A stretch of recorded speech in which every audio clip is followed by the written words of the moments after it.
Would you stand, please, for the reading of the Gospel?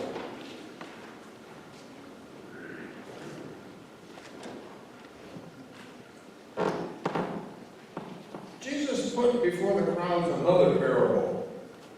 The kingdom of heaven may be compared to someone who sowed good seed in his field. But while everybody was asleep, an enemy came and sowed weeds among the wheat and then went away. So when the plants came up and bore grain, then the weeds appeared as well.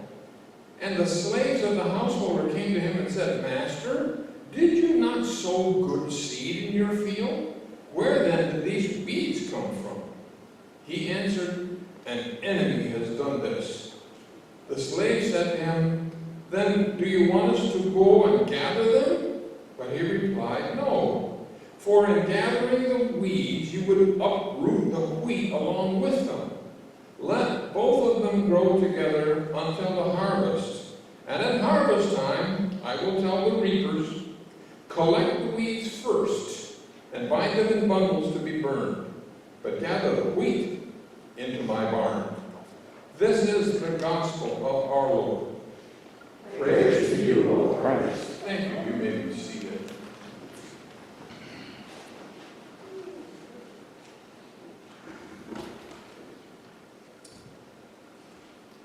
Have you ever contended with weeds in your garden or your lawn or your fields? Some people don't seem to care. I served a church over in Leslie, north of Jackson. And one of the farmers had way more garden than he wanted to tend. So he would let, maybe 4 each have about a 40-foot square patch where we had our own gardens. And one of the guys that I knew well, used to play golf with him, he would plant his garden, he'd lay it all out in neat rows, he would plant his seeds carefully, but then he never came back and tended it. And the weeds grew up, and I asked him, how can you do this? He says, well, it produces more than we can eat anyway, so I just go in there among the weeds and find what I can, and take that home. That was his method of gardening. The rest of us were out there with a hoe and a cultivator trying to make everything perfect. Some people, if you drive by, their entire lawn is made up of dandelions and buckhorn. There doesn't seem to be any grass among them. The weeds have just taken over. The parsonage flower beds are a lot like that. Fields that are allowed to go wild are one thing. They go fallow, or they go native, or they return to nature, whatever you call it, and that's okay. But there are some fields in which the landholder has planted a crop, wheat or beans or grapes, and it's supposed to bear fruit in due season, but the fields are untended, they're not cultivated.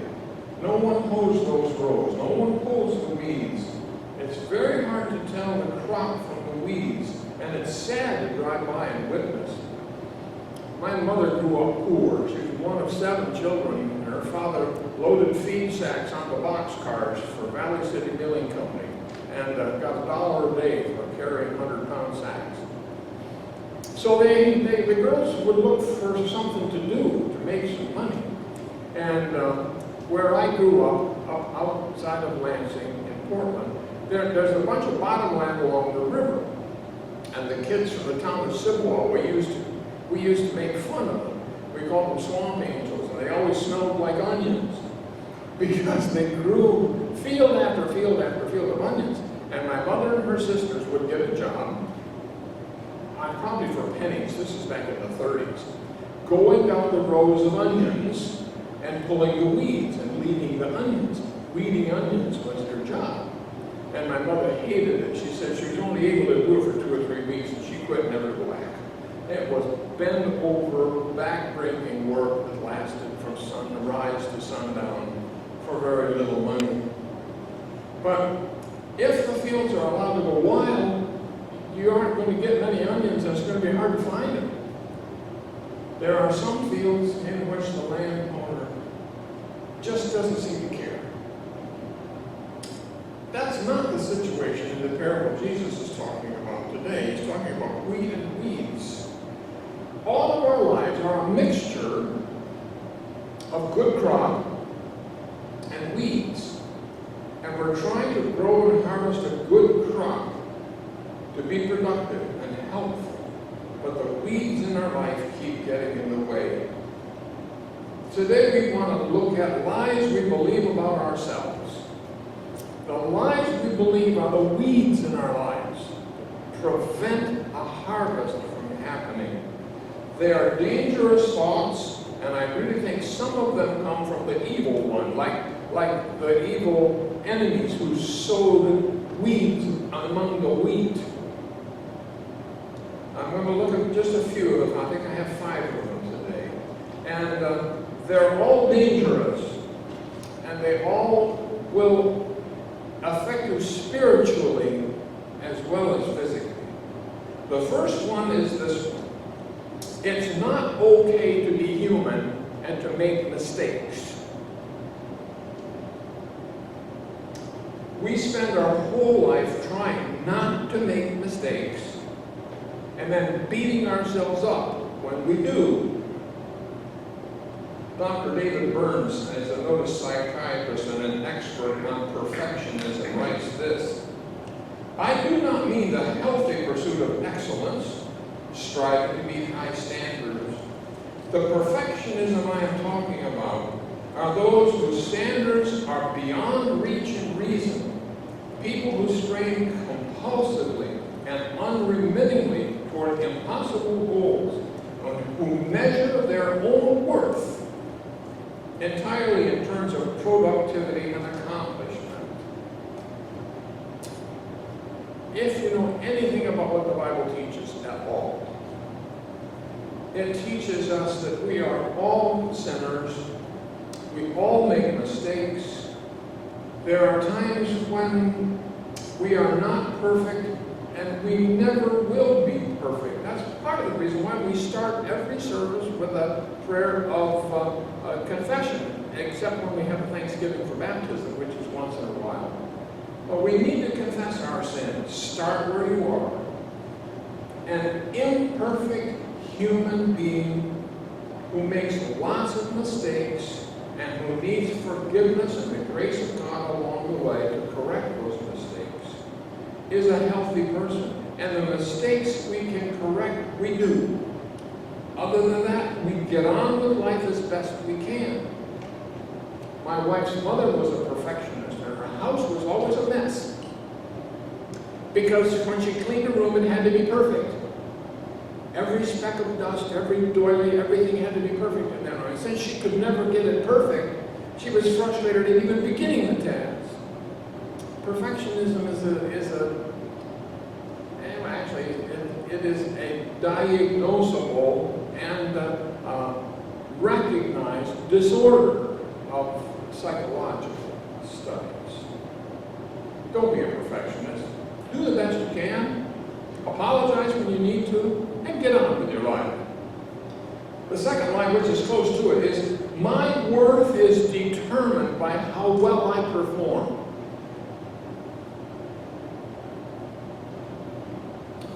This is a strange saying. I want to teach it to you because I think it's important. It was important to me. You've all heard that anything worth doing is worth doing well, right? I think that is wrong. Anything worth doing is worth doing poorly. Let me explain. You don't have to do something perfectly in order to enjoy it and to bring about a good result. I would rather have a mediocre apple pie once in a while than to wait for the perfect apple pie that may come only at fair time or sometimes someone's putting out exceptional effort. There's nothing wrong with a mediocre apple pie. I've said I've never eaten a bad apple pie. I've eaten some that were better than others, but it doesn't have to be perfect. The crust doesn't have to be perfect. The apples don't have to be perfect for it to be good. And your worth is not determined on whether or not you can produce a perfect apple pie. Perhaps you sew, or make furniture, or tend a garden, or paint, or whatever it is you do. not have to do it perfectly for it to be enjoyable and beneficial. I've said before, Joe, when I'm a golfer, I used to have a shirt that said, I hope this is not offensive to you, but it says, we may suck, but we never quit. I'm not good at it, I'm not great at it, I'm probably below average at it, but I love it and I do it anyway. If it's worth doing, go ahead and do it. I know some people who are always on a diet, and if they're not at their perfect weight, they feel there's something wrong with them. If I was a good person, then I would weigh what the insurance company charts say I'm supposed to weigh, which almost none of us do. They hate themselves because they do not perform up to some arbitrary standard. You're not a winner or a loser based on how you perform. Your worth as a person, your value as a human being, is not based on performance. It's based on the fact that God loves you and that you're a child of God. And as a child of God, the lesson from Romans says, you're an heir, fellow heirs with Christ. That means we're princes and princesses in the kingdom. We're God's children. Our value is not based on what we're able to accomplish, but on who we are and whose we are. You were made in God's image, and as the old cliche goes, God doesn't make junk. You are loved and valued because you are God's. Next one. The lie number 3. This terrorizes some people. I must have everyone's love and approval. I want people to think the best of me. I've got to have people's approval. And if somebody says something to me that's negative, I take it personally and I implode. Do you come unglued when someone is upset at you or when someone does not approve of you? It goes back to the perfectionism we talked about. You do not have to have everyone's approval in order to be whole and healthy. Some people spend their whole lives trying to get their parents' approval. Your mother, for example. What was your mother think? Oh, she hate me. You want the approval of people everywhere. I don't know how many of you men have had to go along with your wife while she tried on clothes. Have you done this? You stand outside the fitting room with a purse over your arm while she tries on things. Most of us men who have a woman in our life have done this. Go along with a woman while she's trying on bathing suits. They will try them on, and the thought in their mind is, if I wear this suit to the beach, what will people think? Do you have to have everybody's approval? Do you wear a polka dot shirt with plaid shorts? Oh God, what are people going to think? We get caught in this trap. I had one man in one of my churches who was a rabid conservative, fundamentalist, evangelical, and he would sit in the pew with a clipboard and take notes on my sermons. And he would write me a critique each week about what I said that was wrong, and what I said that was in error, and where I needed to correct and change my ways. No offense, but his name was Bruce.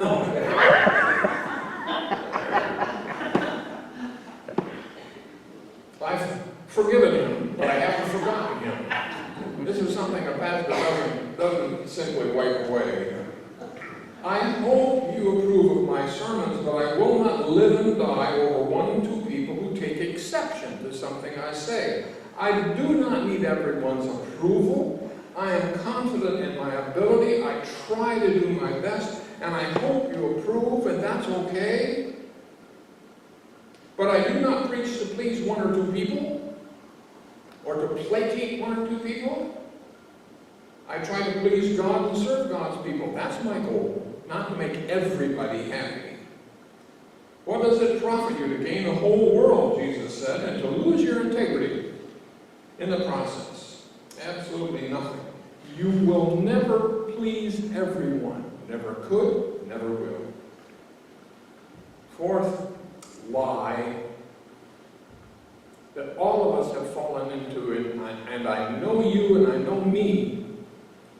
It's easier to avoid my problems than to face them. How many of you women have to beat your husband into submission to get him to go to the doctor? Men are notorious about not going to the doctor.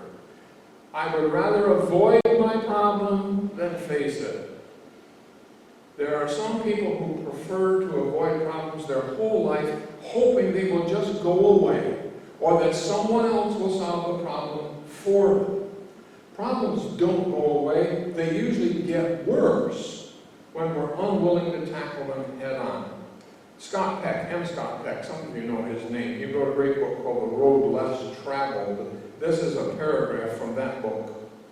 Fearing the pain involved, almost all of us, to a greater or lesser degree, attempt to avoid problems.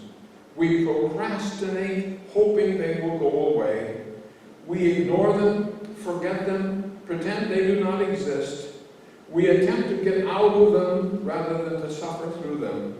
The tendency to avoid problems and the emotional suffering inherent in them is the primary basis for all human mental illness. I disagree to some extent with that good doctor, because we have learned in the past generation that much mental illness is chemically based and genetically based. It isn't just because we refuse to face problems, but a great deal of our stress and our anxiety and our mental torment is because we're trying to avoid a problem rather than face it. Do yourself a problem. Do yourself a favor when you have a problem. And the psalmist writes in Psalm 32, good scripture basis for this. When I kept silent, my bones wasted away through my groaning all day long. For day and night your hand was heavy upon me, and my strength was sapped as in the heat of summer. When I kept silent, my bones wasted away. Here's the truth. Whether you face your problems or avoid them, you're going to suffer either way. There's no magic out there. Problems don't just disappear. Choose the healthy kind of suffering that gets you beyond the problem. Take the medicine even though it tastes bad. Take the shot even though the injection is painful. Do what you need to do to get well. Problems don't just disappear. Deal with them, get help if you need it. Last one. That's a big one also. My unhappiness is externally caused. To put that in a simple phrase, it's somebody else's fault. Whatever happens, it's somebody else's fault. Politicians are notorious about this. My predecessor's fault. It's that other party's fault. It's the news media's fault. It's always somebody else's fault. Whenever I'm wrong, it's somebody else's fault. I read about a woman who complained that her sister called her every day and wasted her time sharing with her all the burdens of her life. So the first woman never got her work done. She blamed her sister for wasting her time and her energy and for making her angry. Her counselor said, "Why don't you tell her when she calls that you only have a moment to talk because you have other things to do?" "Oh, I couldn't do that," the woman said. "That would hurt her feelings."